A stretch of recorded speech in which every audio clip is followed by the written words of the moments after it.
Hasta el 5 de noviembre se realiza en nuestro país el 22º versión del Congreso Mundial de Neurología.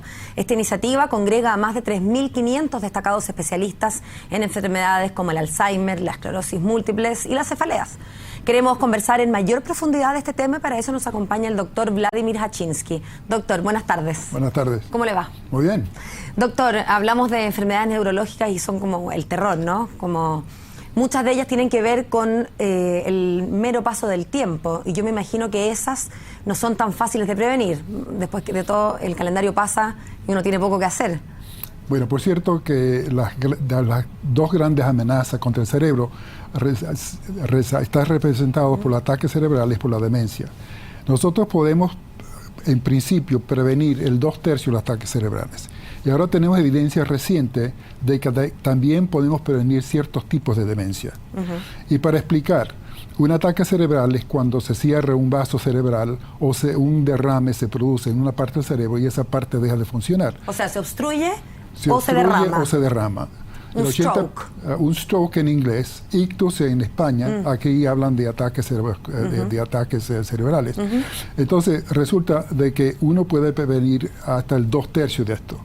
Y un ejemplo muy explícito es que en los países desarrollados se ha reducido la incidencia en un 42%, mientras que en los países en desarrollo ha aumentado en 225%. A ver si lo entendí bien. Mientras los países desarrollados logran bajar las tasas en 42%, nosotros vamos subiendo las tasas. Subiendo las tasas. Eso quiere decir de que los factores que manejan esto son prevenibles y manejables. ¿Cuáles son? ¿Cuáles son? Los usuales que ya conoce, que son la hipertensión, la dieta y el ejercicio. Pero lo lamentable es que el consejo por sí mismo no funciona. ¿Cuántos de nosotros hemos hecho unos compromisos con nosotros para cambiar en el año nuevo? ¿Y cómo hemos fracasado? Sí, entonces se necesitan 3 pasos. El primero es la información, claro. Segundo es la motivación y tercero es la posibilitación. Y es ahí, doctor, donde entonces fallan los países en vías de desarrollo porque tienen menos opciones, menos plazas, menos lugares donde acceder a hacer deporte, por ejemplo. Lamentablemente tiene que ver con, primero, la urbanización. Entonces, la gente que tenía, digamos, mucho ejercicio, que estaba al aire libre, que comía una comida típica o que es muy saludable, se van a las ciudades donde no se puede ejercitar, donde tienen una dieta de Norteamérica, digamos, y entonces se engordan y no se ejercitan y tienen diabetes y todo lo demás. También quería agregar que muy recientemente tenemos evidencia en Canadá de que es posible no solamente prevenir los ataques cerebrales, pero cierto tipo de demencia, porque le decía que si uno enfoca las demencias, que es un trastorno cognitivo que interfiere con la vida diaria, que todos tienen un componente vascular, incluyendo el 80% del llamado Alzheimer. Porque Alzheimer es una enfermedad genética cuando ocurre en los 40 y 50. Cuando ocurre en gente que uno dice tan joven y tiene Alzheimer. Tan joven, exactamente. En los ancianos, muchos tienen patología vascular y tienen patología de Alzheimer.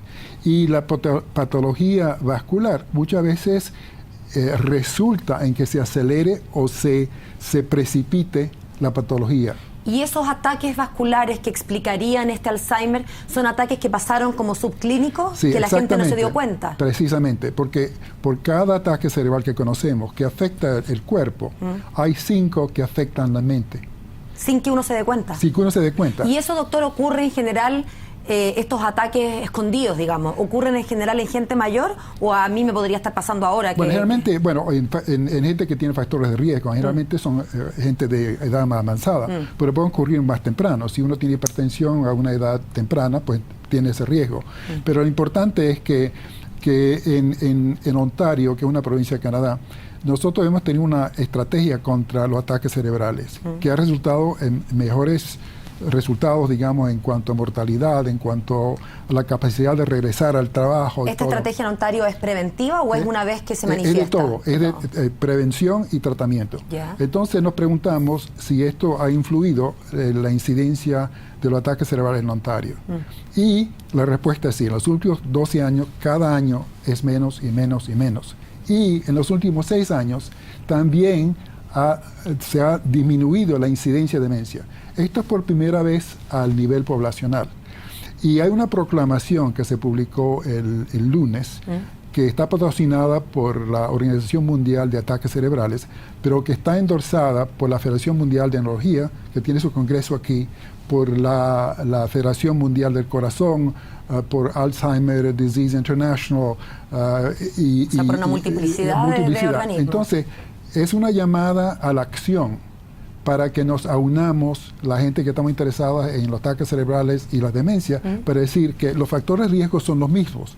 Entonces, para enfocarnos en hacer lo que podemos hacer. Doctor, quizás debimos partir por acá, pero vale la pena igual, creo, detenernos y hacer un paréntesis para hablar de la nomenclatura. La palabra demencia es bien desafortunada porque la tenemos relacionada con el loco suelto, ¿no? Sí. Pero para entender de qué estamos hablando, entiendo por lo que usted nos habla que demencia es un grupo de enfermedades y no una en particular. Exactamente. Y mejor decir que un espectro, ¿no? Porque uno cambia, con la edad cambia ciertas cosas. La memoria de una persona de 75 años no es lo mismo que 70. Y eso no es una enfermedad, es la naturaleza. Es digamos, la edad. El calendario. Sí.